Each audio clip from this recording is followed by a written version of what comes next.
ये नौटंकी करने का बावजूद अगर ये लोग सीधे एनडीए में शामिल हो जाते तो अच्छा लगते, क्योंकि इतने दिनों तक मतलब 4 मई तक बीजेपी पार्टी के खिलाफ जंग लड़ते हुए भी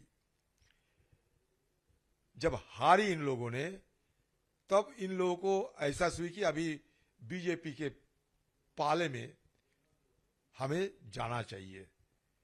तो ये इधर उधर घुमा के बात ना करते हुए सीधे तौर पे बीजेपी पार्टी में शामिल होना इनके लिए वाकिफ होगी, क्योंकि ये बाहर रहते हुए एक अलग गुट बनाते हुए ये जो हमारे 10th शेड्यूल जो है एंटी डिफेक्शन, इससे खुद को बचाने के लिए इस तरीके के नोटों की करने की कोई जरूरत नहीं है।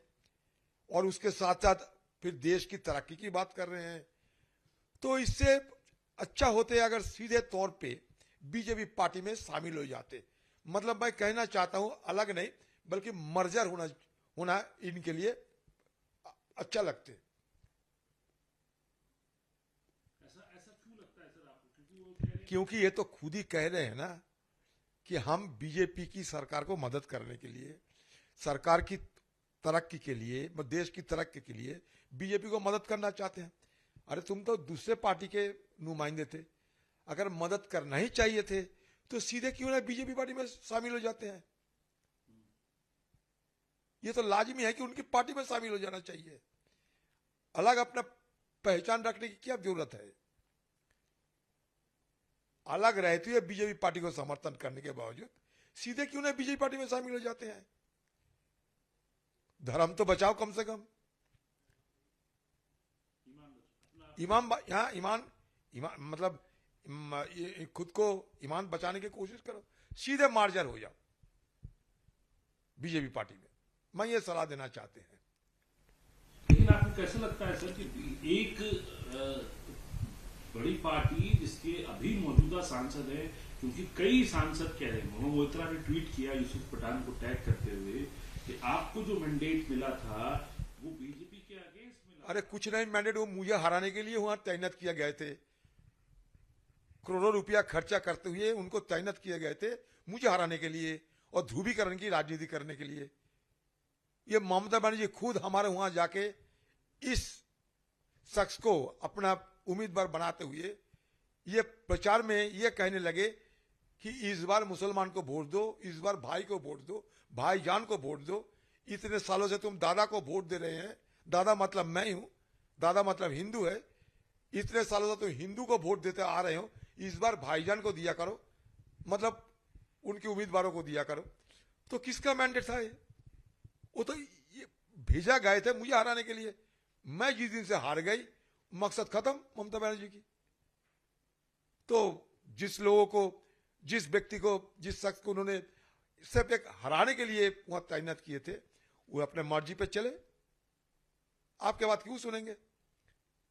आपका काम तो हासिल हो चुके हैं, मैं तो हार ही गए हैं, और क्या चाहिए। आपने खुद सांप्रदायिक ध्रुवीकरण किए थे मुझे हराने के लिए। ममता बनर्जी के आदेश पे खुद वहां दंगा फैले गए थे उस समय, और उनकी पार्टी के दूसरे नुमाइंदे खुले आम शिकारा भी है। तो उनका भी ज्ञान दे रहे हो आप लोग। मैंडेट, अरे आपके पार्टी के दूसरे लोगों की मैंडेट क्या ये था? भतीजे के खिलाफ क्यों नहीं बोलते आप? जुबान नहीं निकालते? आज ममता बनर्जी और भतीजे दोनों के चलते बंगाल में ये तृणमूल पार्टी के हाहाकार मच चुके हैं। ये कहने में शर्म लगती है आप लोगों को। लेकिन सर कैसे देखते हैं आप राजनीति का रुख? आप बंगाल की राजनीति कैसे देखते हैं? विपक्ष तो कहीं ना कहीं वहां दिखाई नहीं देता, लोकसभा की बात करें तो। और आज जो ये इस तरीके से ये बात कर रहे हैं, आगे आने वाले किसी भी वक्त के अंदर नंबर्स की जरूरत पड़ती है बीजेपी के लिए, इंडायरेक्टली नंबर्स खुल गए। और वजह क्या मानते हैं आप इन सब चीजों की, और असर कैसे देखते हैं राजनीति का? ये राजनीति में टीएमसी पार्टी को शुरू से ही कहते आ रहे हैं कि ये एक पॉलिटिकल कंपनी है, पॉलिटिकल पार्टी तो नहीं है, पॉलिटिकल कंपनी है। तो पॉलिटिकल कंपनी की शेयर में अभी घाटा चल रहे हैं। तो जिन लोगों ने पॉलिटिकल कंपनी में इन्वेस्ट किया था, इन्वेस्टर भाग रहे हैं, और क्या, क्योंकि वहां नाफा नहीं है। ये तो पॉलिटिकल कंपनी है, शेयर बेचे गए थे, नाफा हो रहे थे, अभी नाफा होने की संभावना नहीं है, फिर चलो शेयर उठा लो, इन्वेस्टर भाग रहे हैं, यही तो है और क्या चाहिए। अरे सारे देश में विपक्ष की जो जिम्मेवारी और राहुल गांधी की अगुवाई में बाकी सारे लाइक माइंडेड जो है सबसे एकजुट होकर करेंगे। राहुल गांधी तो कर ही रहे हैं। अगर शुरू से राहुल गांधी की ये सारे तवज्जो देते थे, आज जो दे रहे हैं, तो नतीजा अलग होते थे, यही मैं जरूर कहूंगा। सर आखिरी महत्वपूर्ण सवाल, अब कांग्रेस के लिए क्या आगे राह देखते हैं आप? क्योंकि भले ही आप लोगों के पास नंबर ना हो, लेकिन आप लोगों की पार्टी वहां पर है, एक राष्ट्रीय पार्टी है। आज इंडिया ब्लॉक की बैठक हुई, उसके अंदर ममता बनर्जी भी शामिल हुई, अभिषेक बनर्जी भी शामिल हुए, तमाम टीएमसी के नेता और तमाम इंडिया ब्लॉक के नेता शामिल हुए और 5 पॉइंट का एजेंडा भी रखा। तो इसको कैसे देखते हैं आप, और आगे की राजनीति कांग्रेस की कैसे देखी जाए? कांग्रेस की राजनीति बढ़िया होगी अगले दिन, क्योंकि बंगाल में अभी तक खुले मैदान पड़े हुए हैं। लोग कांग्रेस की बारे में सोच रहे हैं। सारे हिंदुस्तान के पिछड़े वर्ग के लोग, सारे हिंदुस्तान के शोषित लोग, कुचले हुए आम लोग, ये सारे राह देख रहे हैं कांग्रेस की, और कांग्रेस के साथ साथ बाकी सारे लाइक माइंडेड पार्टी को। तो इसलिए बंगाल में कांग्रेस के लिए खुले मैदान अभी पड़े हुए हैं और हम लोग ये खुले मैदान में उतरेंगे। बाकी इंडिया जोट में जिसको आना चाहिए आएगी, नहीं आएगा उनकी अपनी अपनी अपनी राय है। कांग्रेस पार्टी सबको बुलाते हैं, सबको चाहते हैं कि सब मिलकर काम करें। इसका मतलब ये नहीं कि कांग्रेस पार्टी को कोई चलाएगा और कोई चलाएगी। कांग्रेस पार्टी अपने राह में सीधे तौर पे चल रहे हैं, सारे दुनिया देख रहे हैं। ये नोटंकी करने का बावजूद अगर ये लोग सीधे एनडीए में शामिल हो जाते तो अच्छा लगते, क्योंकि इतने दिनों तक, मतलब 4 मई तक बीजेपी पार्टी के खिलाफ जंग लड़ते हुए भी जब हारी इन लोगों ने, तब इन लोगों को एहसास हुई कि अभी बीजेपी के पाले में हमें जाना चाहिए।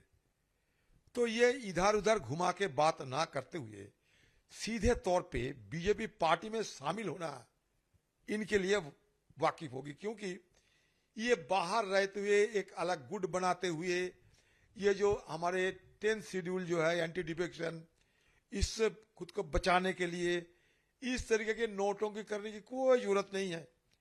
और उसके साथ साथ फिर देश की तरक्की की बात कर रहे हैं।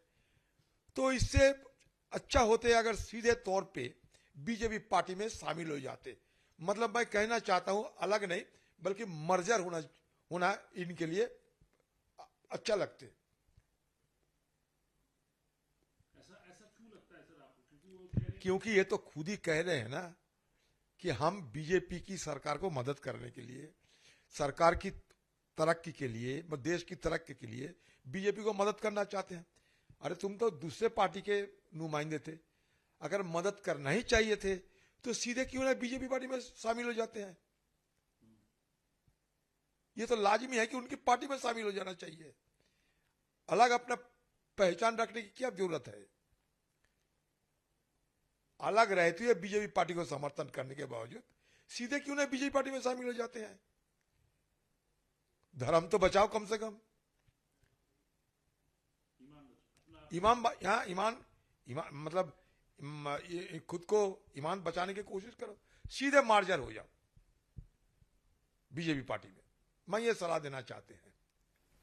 लेकिन आपको कैसा लगता है सर कि एक बड़ी पार्टी जिसके अभी मौजूदा सांसद है, क्योंकि कई सांसद कह रहे हैं, मोहम्मद मोइत्रा ने ट्वीट किया यूसुफ पठान को टैग करते हुए कि आपको जो मैंडेट मिला था वो बीजेपी के अगेंस्ट मिला। अरे कुछ नहीं, मैंडेट वो मुझे हराने के लिए वहां तैनात किया गए थे। करोड़ों रुपया खर्चा करते हुए उनको तैनात किए गए थे मुझे हराने के लिए और ध्रुवीकरण की राजनीति करने के लिए। ये ममता बनर्जी खुद हमारे वहां जाके इस शख्स को अपना उम्मीदवार बनाते हुए ये प्रचार में ये कहने लगे कि इस बार मुसलमान को वोट दो, इस बार भाई को वोट दो, भाईजान को वोट दो। इतने सालों से तुम दादा को वोट दे रहे हैं, दादा मतलब मैं हूं, दादा मतलब हिंदू है, इतने सालों से तुम हिंदू को वोट देते आ रहे हो, इस बार भाईजान को दिया करो, मतलब उनके उम्मीदवारों को दिया करो। तो किसका मैंडेट था ये? वो तो ये भेजा गए थे मुझे हराने के लिए। मैं जिस दिन से हार गई, मकसद खत्म ममता बनर्जी की। तो जिस लोगों को, जिस व्यक्ति को, जिस शख्स को उन्होंने सिर्फ एक हराने के लिए वहां तैनात किए थे, वो अपने मर्जी पे चले। आपके बात क्यों सुनेंगे? आपका काम तो हासिल हो चुके हैं, मैं तो हार ही गए हैं, और क्या चाहिए? आपने खुद सांप्रदायिक ध्रुवीकरण किए थे मुझे हराने के लिए। ममता बनर्जी के आदेश पे खुद वहां दंगा फैले गए थे उस समय, और उनकी पार्टी के दूसरे नुमाइंदे खुले आम शिकारा भी है। तो उनका भी ज्ञान दे रहे हो आप लोग। मैंडेट, अरे आपके पार्टी के दूसरे लोगों की मैंडेट क्या ये था? भतीजे के खिलाफ क्यों नहीं बोलते आप?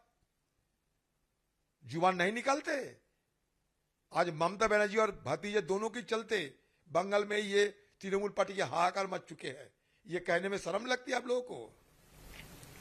लेकिन सर कैसे देखते हैं आप राजनीति का रुख? आप बंगाल की राजनीति कैसे देखते हैं? विपक्ष तो कहीं ना कहीं वहां दिखाई नहीं देता लोकसभा की बात करें तो, और आज जो ये इस तरीके से ये बात कर रहे हैं आगे आने वाले किसी भी वक्त के अंदर नंबर्स की जरूरत पड़ती है बीजेपी के लिए, इनडायरेक्टली नंबर्स खुल गए। और वजह क्या मानते हैं आप इन सब चीजों की, और असर कैसे देखते हैं राजनीति का? ये राजनीति में टीएमसी पार्टी को मैंने शुरू से ही कहते आ रहे हैं कि ये एक पॉलिटिकल कंपनी है, पॉलिटिकल पार्टी तो नहीं है, पॉलिटिकल कंपनी है।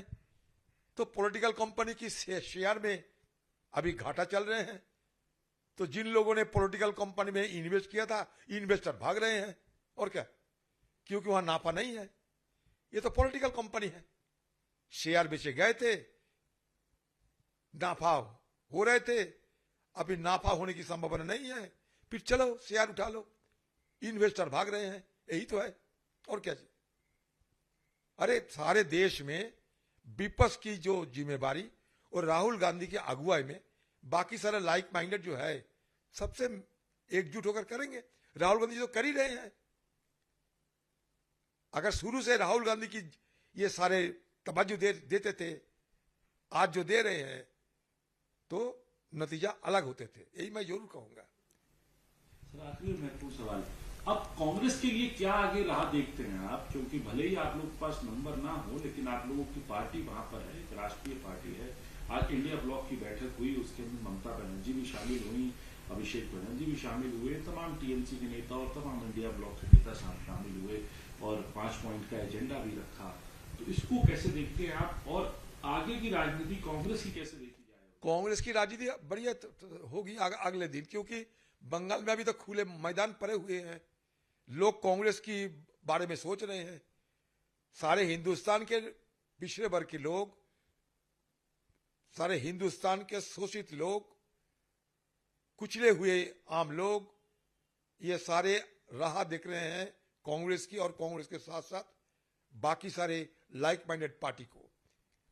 तो इसलिए बंगाल में कांग्रेस के लिए खुले मैदान अभी पड़े हुए हैं, और हम लोग ये खुले मैदान में उतरेंगे।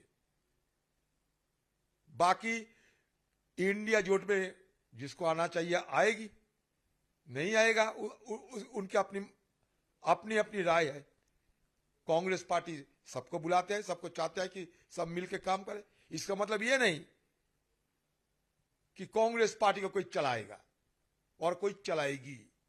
कांग्रेस पार्टी अपने राह में सीधे तौर पे चल रहे हैं, सारे दुनिया देख रहे हैं।